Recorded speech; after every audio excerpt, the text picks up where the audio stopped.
uthi ukukhuluma kwaJesu nkathi ekhuluma naye kwakunjengomholoba kwamanzi amaningi. Amazi lo wayibhale ecilongweni ethi kuzonatshela khona. Beshu haleluya. Ebesethi njengomfula uhlokoma kudulisa inkosi. Njengomfula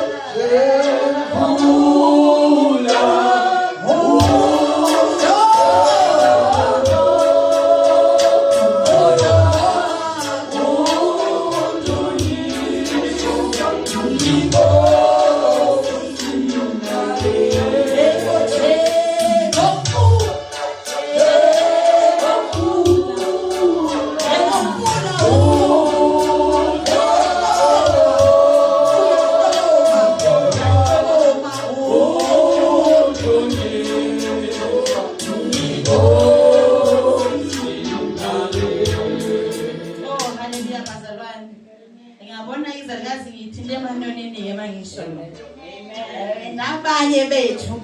Haleluya. Lena bazalwane imfihlo enkulu le. Angazi bani wayibhala icilongo. Ngingawucabangi.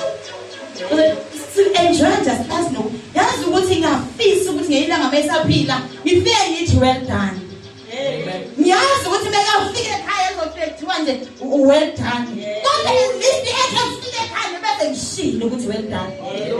Hayi ngoba iyayibona iBhayibheli eliphelele. Amen. Hallelujah. Kwathi ngizoqala iministry bazayiqala ngishumayela izwi kaNkulunkulu nganikeza icilongo ngikhumbula ukuthi umbala wawugold. Nganikeza icilongo ngase ngena phansi kwabantu abaningi. But usize walo wawumkhulu kunalo. Ngabe lokho kusho ukuthi kunamaculo kumele ngaba secilongweni. Abantu abanikeza lamaculo abawalobi njengoJohn. Uyazi ukuthi uNkulunkulu uyakunikeza iculo lingalotshiwe lingakaze lihlantshelelwa ukuthi your account ngalezulu. Ngoba uma uJesu mina anginikeza icilo ngelungqingo aphamanya amaculo. Angazi ngikhulumelana nabantu nami ngomunye wabo. Nami ngomunye wabo. Khona ukubona ngiyazawona ngiyakhumbula manje. Aniwazi bazalwane. Ngangunikeza inkosi. Icula ethi kungangi kumoya nguhlabelele. Ngathi mangiphuma kumoya sinkosi ubhale phansi. Ngenhlanhla bazalwane noba ngibhala ngaphansi kodwa uNkulunkulu ungiphe grace sokuthi into meke angibonisa yona ayisengamele ngikhohle inamba plate yemoto. Meke angivezela nje inkosi angikhohlwa.